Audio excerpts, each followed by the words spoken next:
ಮನಿನ earn ಮಾಡೋ ಮೇಲೆ focus ಮಾಡೋದ್ ಬಿಟ್ಟು ನೀವು ನಿಮ್ಮ ವರ್ಕ್ ಫೋರ್ಸ್ ನ ಬಿಲ್ಡ್ ಮಾಡೋ ಮೇಲೆ ಫೋಕಸ್ ಮಾಡ್ಬೇಕು. ಅಂದ್ರೆ ನೀವು ಈಗ ಎಲ್ಲಿದ್ದೀರೋ ಅದಕ್ಕಿಂತ ಸ್ವಲ್ಪ ಗ್ರೋ ಆಗೋಕೆ ಥಿಂಕ್ ಮಾಡ್ಬೇಕು.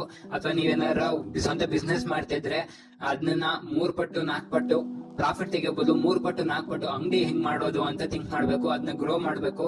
ಅಥವಾ ಸ್ಟಾಕ್ ಮಾರ್ಕೆಟ್ ಲಿಸ್ಟ್ ಮಾಡೋದು ಹೇಗೆ ಅಂತ ಥಿಂಕ್ ಮಾಡ್ಬೇಕು. ಅವಾಗ ನಿಮ್ ಹಣ ಈಸಿಯಾಗಿ ಗ್ರೋ ಆಗುತ್ತೆ.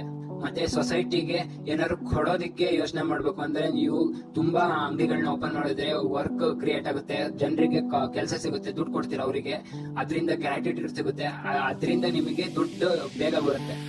ಮತ್ತೆ ಇನ್ನೊಂದ್ ಏನಂದ್ರೆ, ನೀವು ಶ್ರೀಮಂತರಾಗ್ಬೇಕಂದ್ರೆ ಕ್ಯಾಲ್ಕುಲೇಟೆಡ್ ರಿಸ್ಕ್ ತಾಣ್ಲೇಬೇಕು. ಕ್ಯಾಲ್ಕುಲೇಟೆಡ್ ರಿಸ್ಕ್ ಇಲ್ದಲೆ ನೀವು ಶ್ರೀಮಂತರಾಗೋಕ್ ಸಾಧ್ಯನೇ ಇಲ್ಲ. ರಿಸ್ಕ್ ಅಂದ್ರೆ ಇರೋ ಬರೋ ದುಡ್ಡೆಲ್ಲ ಸುರಿದು ಬಿಸ್ನೆಸ್ ನ ಮಾಡೋದಲ್ಲ, ಅಥವಾ ಬಿಸ್ನೆಸ್ ಬಗ್ಗೆ ನಾಲೆಜ್ ಇಲ್ದಲೆ ಬಿಸ್ನೆಸ್ ನ ಶುರು ಮಾಡೋದಲ್ಲ. ಬಿಸ್ನೆಸ್ ಬಗ್ಗೆ ಕರೆಕ್ಟ್ ಆಗಿರೋ ನಾಲೆಜ್ ತಿಳ್ಕೊಂಡು